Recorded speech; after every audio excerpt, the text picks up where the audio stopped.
जय रघुवंशी अयोध्यापती प्रभू श्री रामचंद्र की जय। सियावर रामचंद्र की जय। Hi hello नमस्कार, मी कोमल आणि स्वागत आहे तुमचं नाशिककर कोमल या यूट्यूब चॅनलवर। धार्मिक आध्यात्मिक तसेच सणावारांचे व्हिडिओ पाहण्यासाठी आजच आपल्या चॅनलला सबस्क्राईब करा आणि त्या शेजारी दिलेल्या बेल आयकॉनवर देखील क्लिक करा।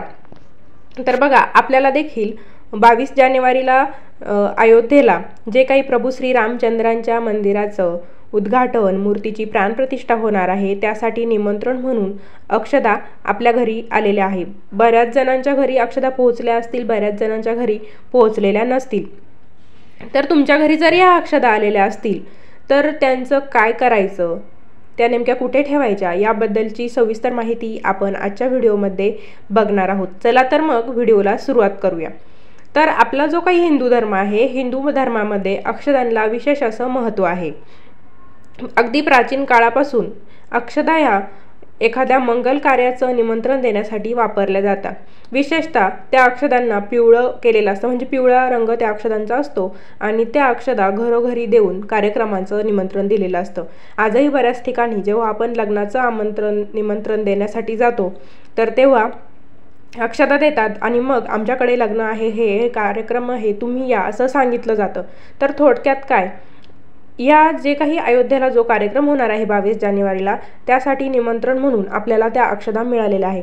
पण त्या अक्षदांचं आपण काय करायचं हे तुम्हाला माहिती आहे का? तर त्यासाठी मी आज काही तुम्हाला पर्याय सांगणार आहे की त्या अक्षदांचं तुम्ही काय काय करू शकता। आता तुमच्यापैकी किंवा आपल्यापैकी बऱ्याच जणांचं म्हणणं असं असेल की या अक्षदा अयोध्यावरूनच आलेल्या आहे, हे कसं काय ठरवायचं, किंवा कोणी सांगितलं की ह्या अयोध्यावरूनच आले, ते लोक सांगताय म्हणून का?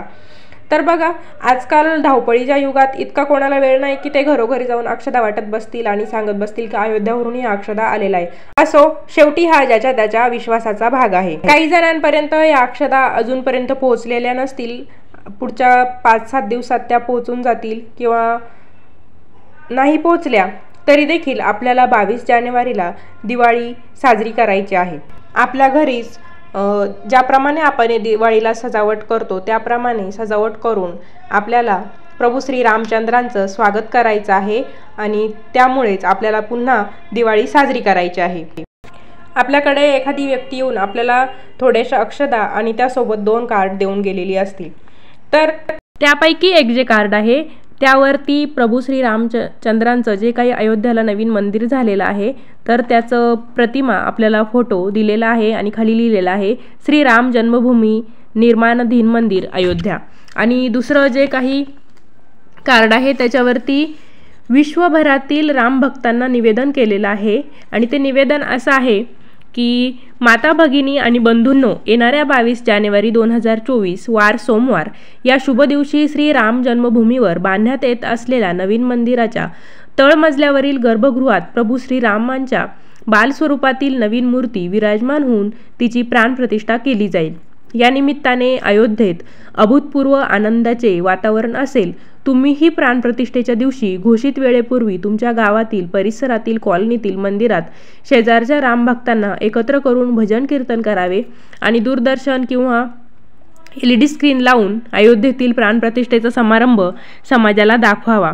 त्या दिवशी तुम्हाला शंख वाजवायचे आहे, घंट वाजवाव्यात, आरती करून प्रसाद वाटप करायचं आहे।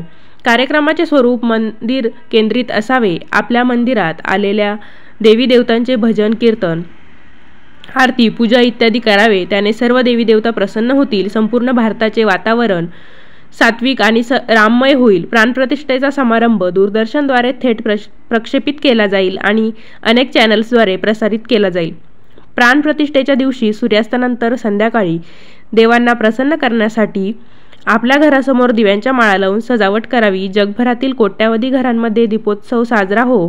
आपणास ही विनंती आहे की प्राणप्रतिष्ठेनंतर प्रभू श्री राम लल्ल्यांच्या दर्शनासाठी आपल्या सोयीच्या वेळी आपल्या सहकुटुंब क्षेत्र अयोध्याला यावे।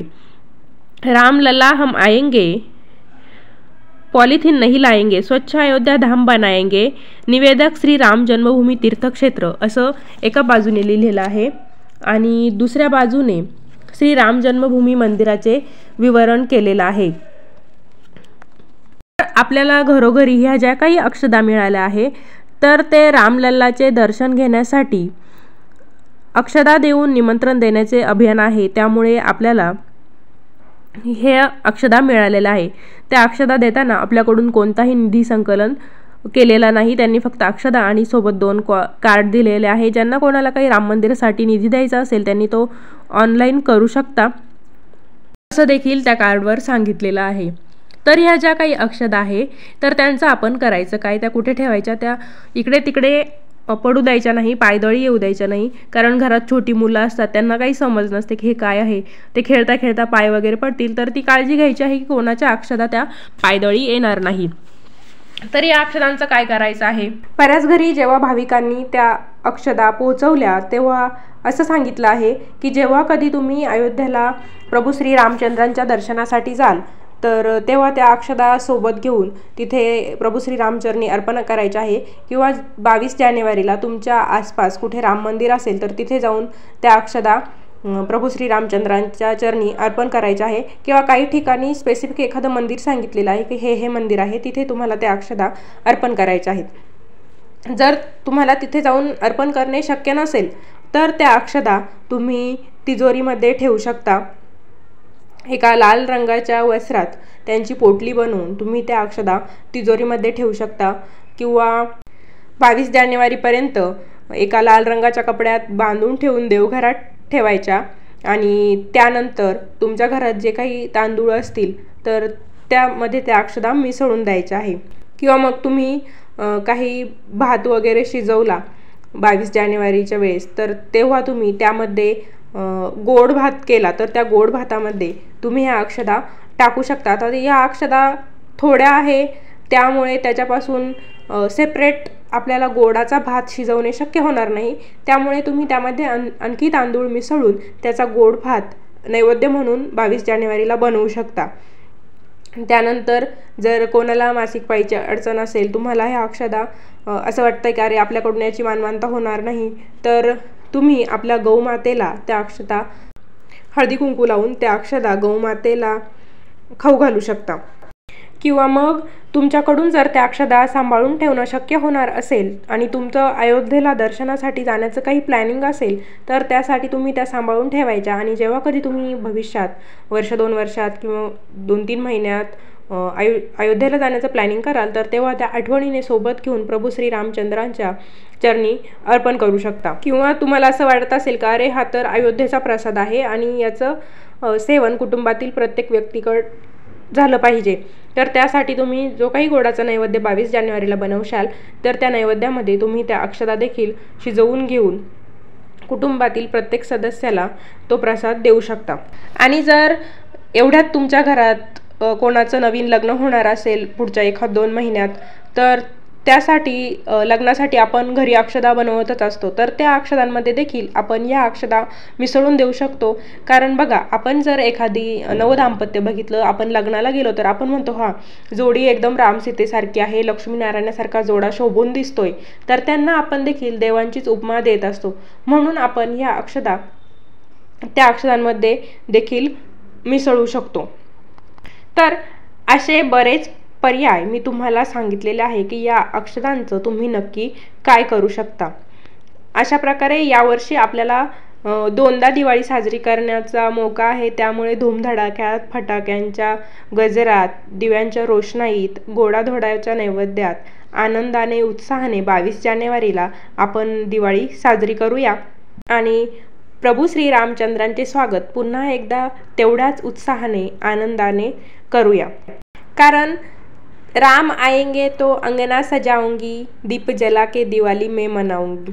आता खरंच प्रभू श्री रामचंद्र येणार आहेत, त्यामुळे आपल्याला उत्साहाने दिवाळी 22 जानेवारीला साजरी करायची आहे. तर तुमच्याकडे ह्या ज्या काही अक्षदा आहे त्या मिळाल्या की नाही ते मला कमेंटद्वारे कळवा. कमेंटमध्ये प्रभू श्री रामचंद्र की जय असं लिहायला विसरू नका. पुन्हा भेटूया अशाच एका नवीन व्हिडिओसोबत. प्रभू श्री रामचंद्रांचा आशीर्वाद तुमच्या आमच्यावर कायम बनून राहो अशीच मी प्रभू श्री रामचंद्रांच्या चरणी प्रार्थना करते. धन्यवाद.